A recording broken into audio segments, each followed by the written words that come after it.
Hey folks, I'm Demotro and welcome back to my combo classroom. And for those of you who haven't been watching my live streams, yes, my face's hair looks a little weird right now because half of it has done the modular reset toward grade -2 before the other half. The other half will catch up before long, but I'm almost done filming a wild finale episode for the main combo class channel. And the last episode on that channel was a sort of final exam I made for this grade. Completely optional, but full of some fun problems I put together to maybe test your brains in a similar way to the ways that I liked testing my brain as I was putting together the episodes. And I promised that I would also make a video explaining the answers to that. Now, this is the first part of that because as I was about to film an answer video, well, first of all, it's a little delayed because there's been crazy rain going on and it knocked my power out for almost 24 hours. We didn't have power at the house.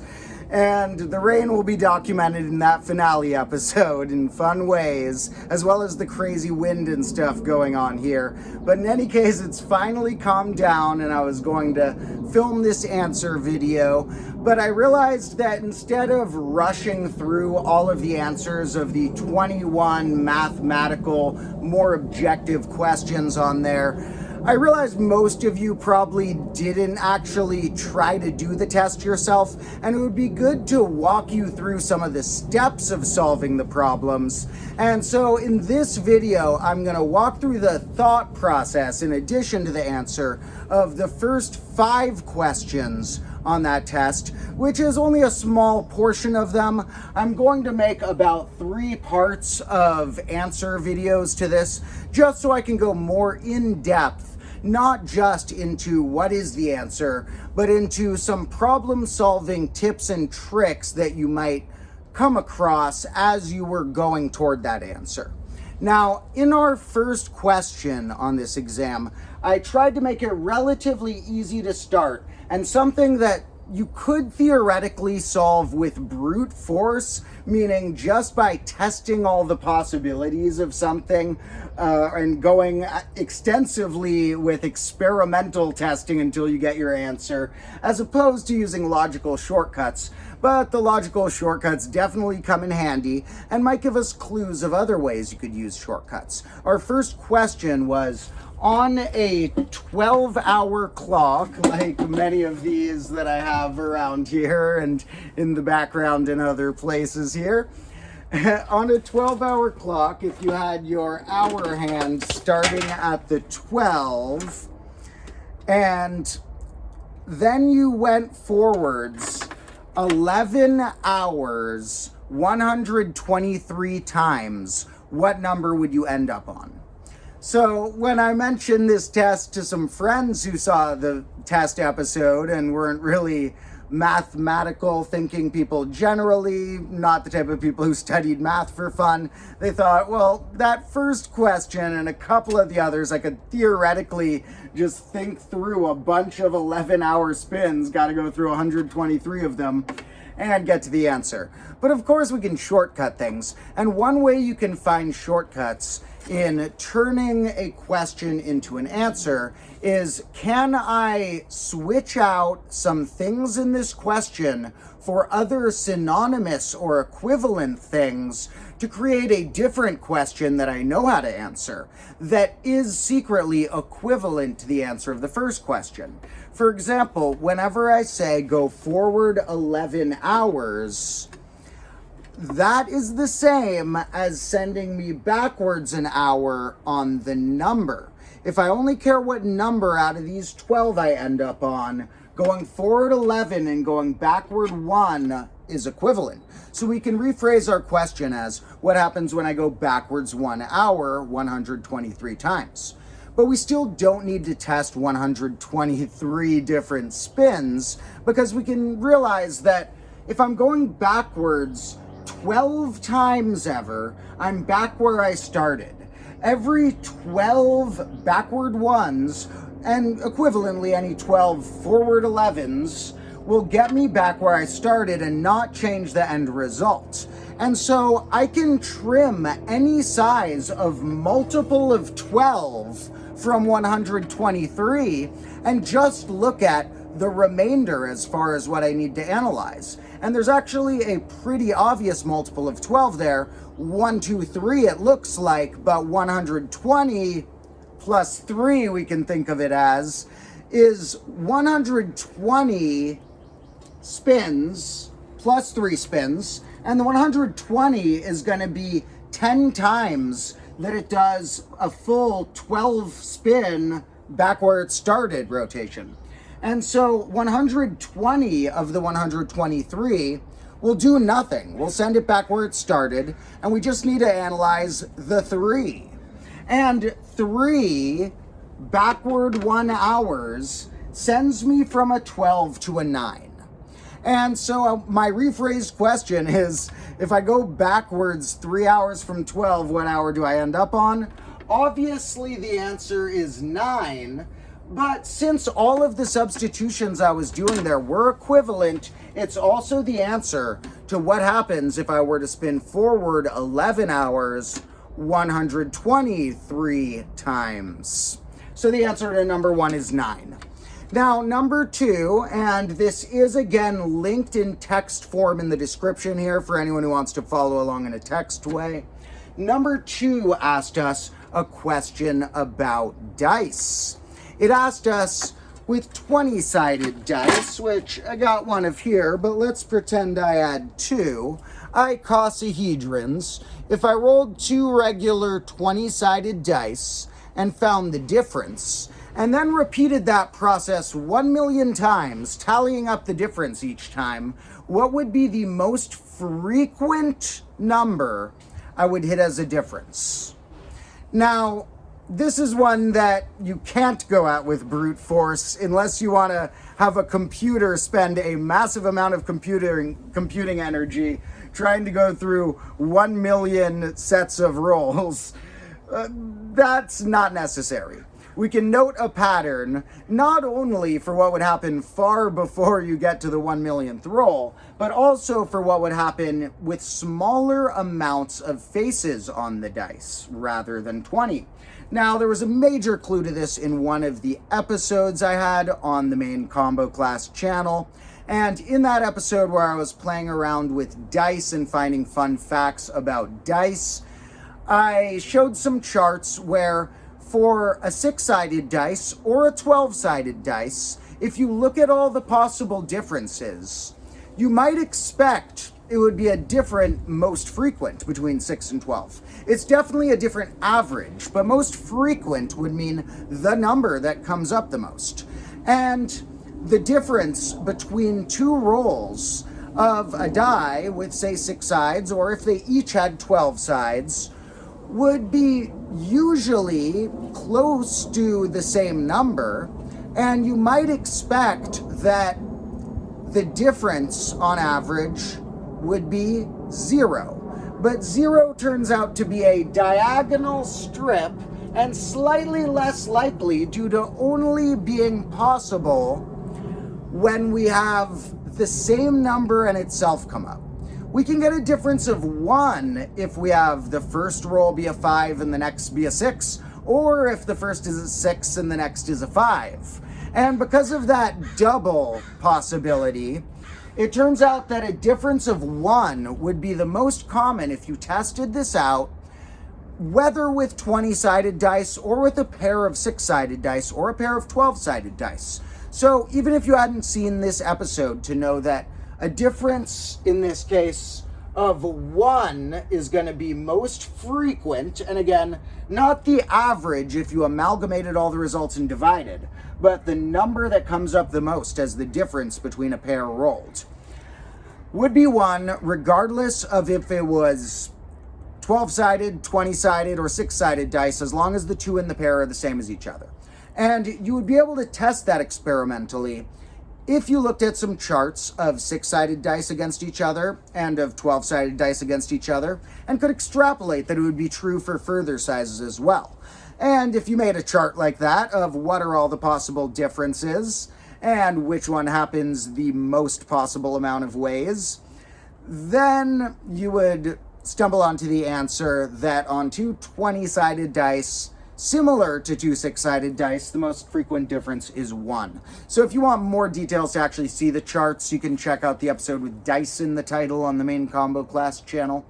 Now for our third one, we were also dice related, and it asked us about the shapes that dice can have. It wasn't dice related in terms of probability, but that the most frequent place you may know the shapes it asked about are that they come as dice shapes. The shapes mentioned in that question were the shapes known as the 5 Platonic solids, the 5 possible 3-dimensional convex regular polytopes.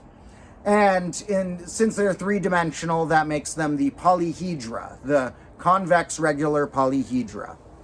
And these Platonic solids, I asked in the question, if you had one of each and added up the number of vertices, or those little corners, not edges or faces or volumes, but the little pointy tips, the vertices, and added up the number with a set of one of each, what would you get?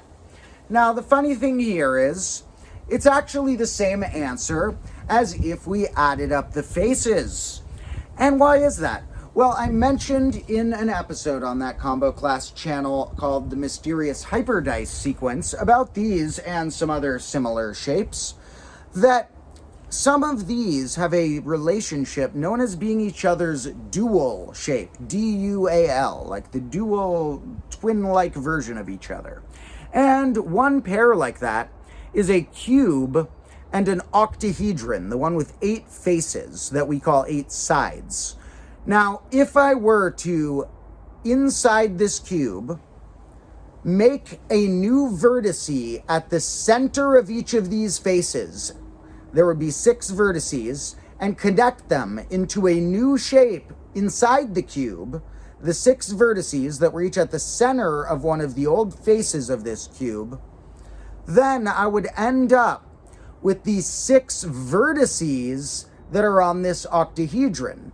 The amount of vertices and the amount of faces fit perfectly into each other geometrically or just as the numbers with this set, which has 6 faces or 8 corners, 8 faces and 6 corners as a pair, as well as with the dodecahedron and an icosahedron, where one of these has 12 faces and 20 corners, the other has 20 faces and 12 corners.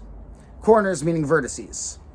And the tetrahedron's called a self-dual shape, where if you did that process of making a dot on each face, connecting them on the inside, you get the same thing. It has 4 faces and 4 vertices, and it tucks nicely into itself. So, turns out that whether I added up the faces or the vertices, I would add up 4 plus 6 plus 8 plus 12 plus 20, which gets me 50. So, next, for number 4, we moved away from dice. Some of these next topics are ones, well, this next one for sure, you could try and brute force it, as I was saying, and get to the answer just by testing out a bunch of stuff. You don't need to really test all the stuff, although you could, but we'll look at a shortcut that makes it easier and more fun than testing them all. The question asked, how many 2-digit numbers, and I said to assume we're talking about base 10 2-digit, unless I specify, like part 2 of these answers will contain stuff about other bases. How many 2-digit numbers in our base are neither even nor threeven? Now, threeven, I noted, is one term that was on the test that's not mathematically accepted fully everywhere quite yet, meaning a multiple of 3, like how we say even for a multiple of 2. And if we wonder how many numbers can be neither even nor threeven, it's going to really help to note that the even and threeven patterns tuck nicely together into the patterns of multiples of 6, or I'll often describe them within base 6 or mod 6. But these are patterns of how far things are from a multiple of 6. And if I'm talking in terms of modular arithmetic, which moves like a clock and only is discussing the remainder a number would have after division by, in this case, 6, I'm in what's called mod 6 here, then I have something congruent to 0, sort of like the modular equals is a multiple of 6, and then something 1 more, 2 more, 3 more, 4 more, 5 more, and then another multiple of 6. Now, we can note that this one at 2 and this one at 4 are evens. We'll put an E. This one is even and threeven, same with the next multiple of 6. And that this one in the middle is threeven. So the ones that are neither even nor threeven, and this is, I guess, a little bit in the light, the ones that are neither even nor threeven are 1 more or 5 more than a multiple of 6. We can also think of them as 1 more or 1 less than a multiple of 6, because the 5 is 1 less than the next multiple of 6.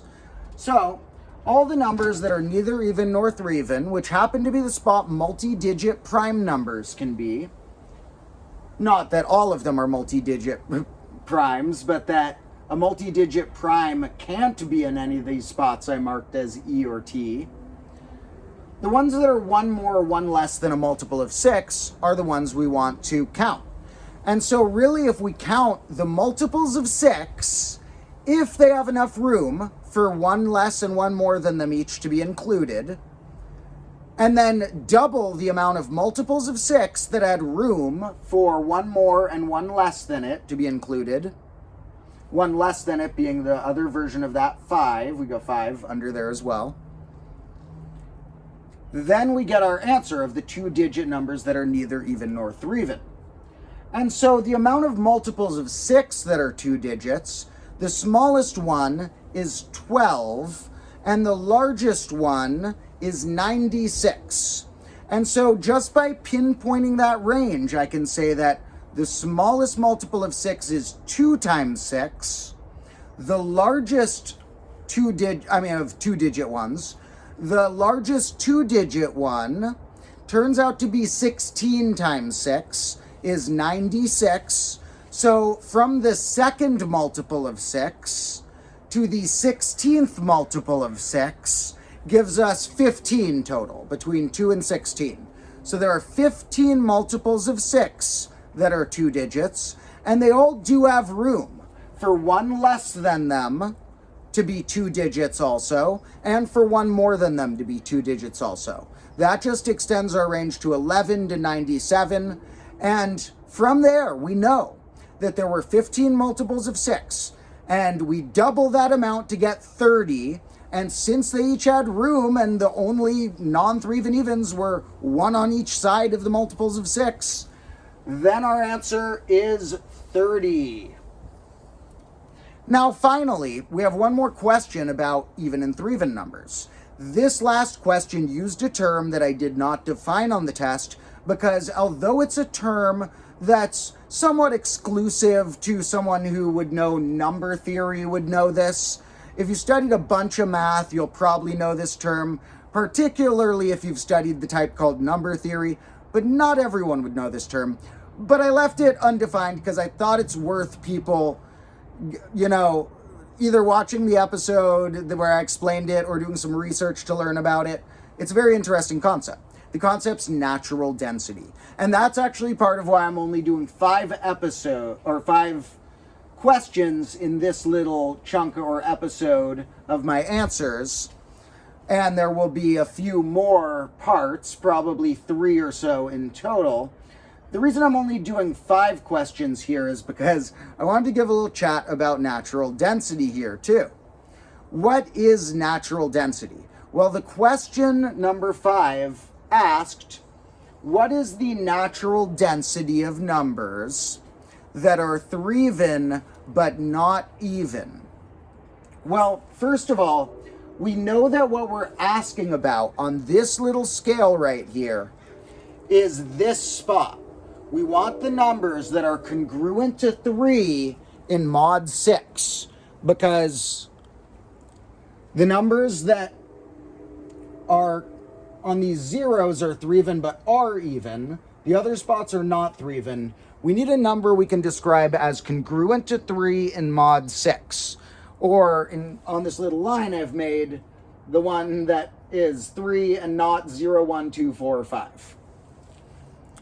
But what's natural density? Well, if we ask how many of a thing there are, and in terms of natural numbers, this is not the episode where I'm getting into the debate about whether 0 is a natural number or not. In this definition, we are starting from the number 1 in the definition for natural density, but separate from whether 0 is a natural number or not. We'll have that debate someday. In any case, natural density does start from the number 1 in what it's talking about. And from 1 upward, how many of a certain type of natural number, or the whole numbers there, are there?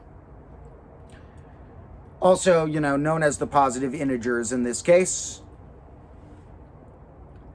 And if we ask that about square numbers, we have to be more specific, because under some ways of asking how many, which is a vague question, you would say there are the same amount of whole numbers in total. There's the same amount of positive integers as square numbers. They're both infinite sizes of set. They're not finite sets.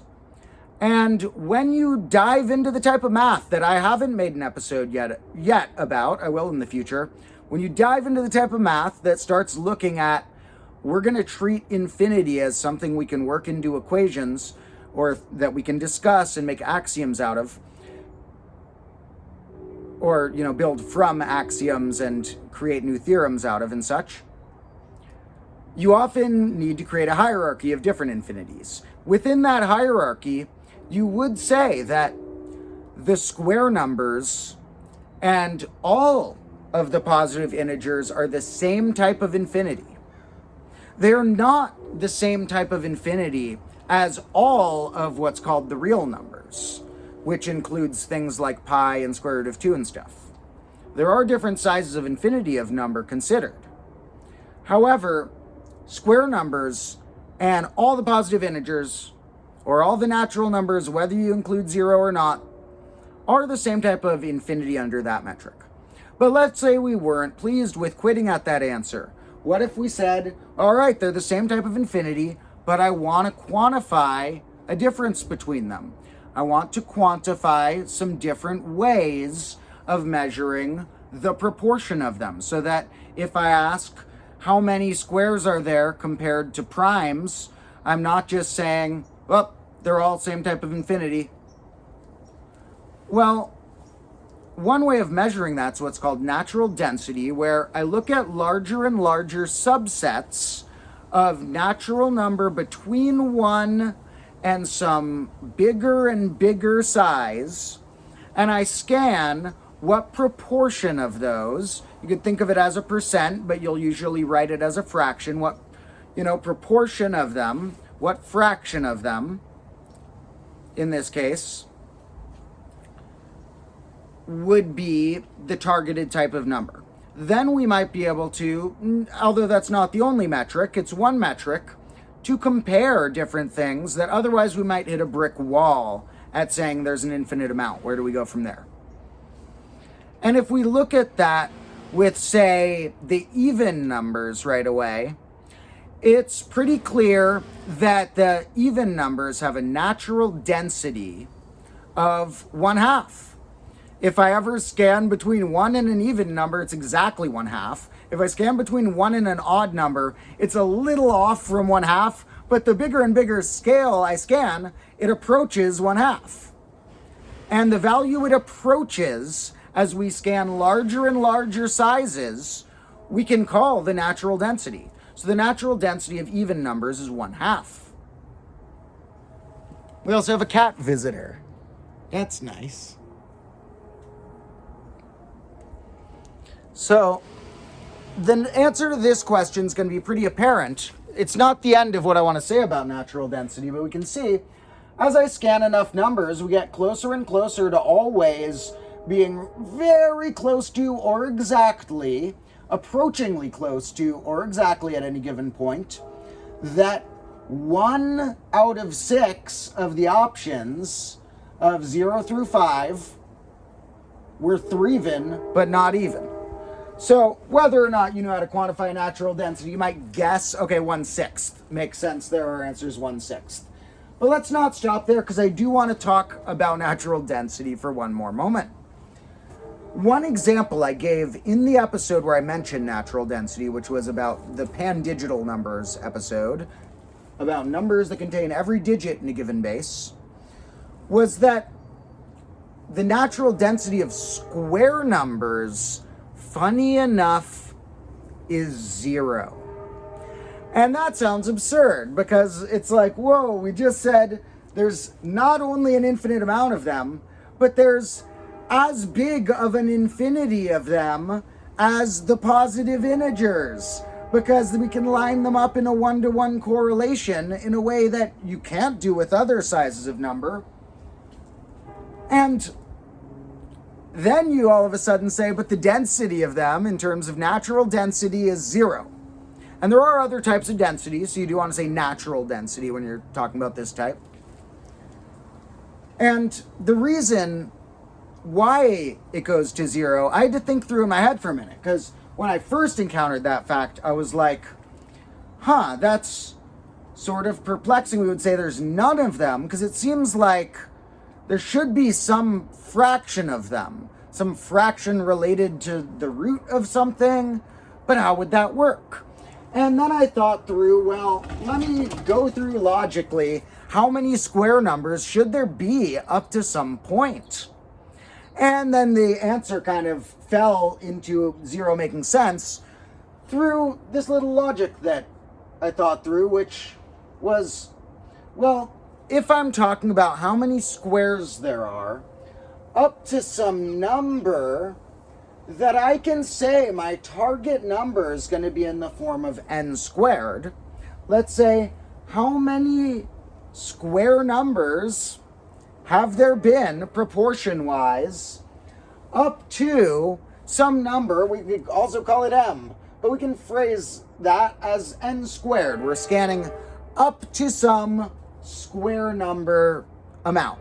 Like I'm scanning the first 1 million squared, that size, which would be, I guess, well, okay, something smaller. Let's say if n is 1,000, then 1 million is how many I'm scanning, because I'm scanning up to n squared. Well, there's going to be n square numbers out of the n squared range. For example, if I go up to 100 numbers, that 100 that I scanned up to is 10 squared. And so there were 10 square numbers, because I was going between 1 squared and 10 squared, and each of the integers gets a square and no more. So if the smallest is 1 squared and the biggest is 10 squared, there are 10 square numbers in the range. And in general, up to a square number, there are n square numbers up to the range 1 through n squared. But this simplifies. N over n squared simplifies to 1 over n. Up to a square number n squared, there are 1 over n of them are square numbers. So up to between 1 and the number 10 squared, which is 100, 1/10. Between 1 and 144, which is 12 squared, 1/12 are square numbers. So we can see that's already a fun little thing that not everyone realizes, is if I want to know, up to some random size how many square numbers there are, I just need to find the nearest square number right under it, and whatever is the integer that got squared to get that square number, that will be the amount of square numbers there were, because there's going to be 1 square number for each thing squared between 1 and that. So once we think about what's going to happen to 1 over n as we get bigger and bigger, we would notice it shrinking. As I scan the first 1 million squared amount of numbers, 1/1,000,000th of them are square numbers. And as I scan more and more, 1 over n shrinks. As n grows large, 1 over n approaches 0. And so we're treating the natural density as what it approaches. And so as I let myself scan bigger and bigger sections of number, and this shrinks closer and closer to 0 without ever passing it, but getting as close as you could ever want it to, and then closer than that, we can say that it's approaching 0 makes the natural density of square numbers 0. Similarly with the natural density of cubes and stuff. One that I didn't mention in that episode, too, is the natural density of primes. I don't think I mentioned in there, at least. The natural density of primes is also 0. However, some things surprise you. There are things known as abundant numbers and deficient numbers. And abundant numbers are numbers who their positive factors apart from themselves add up to more than themselves. And deficient numbers are numbers that their positive factors apart from themselves add up to less than themselves. And perfect numbers right in between, it adds up to themselves. Now, perfect numbers like square numbers are so rare that they're even rarer than square numbers. We don't even know if there's an infinite amount still. Perfect numbers have a natural density of 0. But then you'd think, well, abundant or deficient, probably one of them is going to end up with a natural density of 1 and the other with 0. Most times where you pick a trait about numbers and say, well, here's numbers that have this side and here's numbers that have this side, and it's a binary thing with the middle we know is vanishingly small, the perfect numbers. Oftentimes one of them approaches all and one of them approaches none, like non-squares versus squares. But in the abundant versus deficient numbers, it's not true. They actually have natural densities that are finite numbers, that one of them is about 3/4 of the time and one of them is about 1/4 of the time. And for more details on that, there is also, again, a main combo class channel episode, which was the one about 13 crazy types of numbers and aliquot sums and stuff. As usual, a lot of the test stuff here was based on some of those main combo class channel episodes, which I hope all of you are tuned into and also subscribe to that channel, all the new people here. Hopefully you enjoyed joining me for looking at some of these answers. Although we only went through the first 5 like I planned here, we will go through the rest throughout this week in a few little videos, as I want to not only give the answers to them, but also share some thought processes that might be cool, logical tips or loopholes that might help you in future problem solving, as well as find some excuses to rant about some fun concepts and explain them deeper, like natural density, which will return in future episodes. Because whenever we see a type of natural number, you might wonder, what is its natural density? In any case, thank you all for joining me. There will be more videos like this coming soon, as well as other types of cool content. And there will be the crazy finale episode coming on the main combo class channel toward the end of March. And there will also be a live stream that I'll be doing tomorrow, Thursday. Like I mentioned, each Thursday this month at 6 p.m. my time, Pacific time. So I hope to catch some of you there. And it is getting quite dark around here.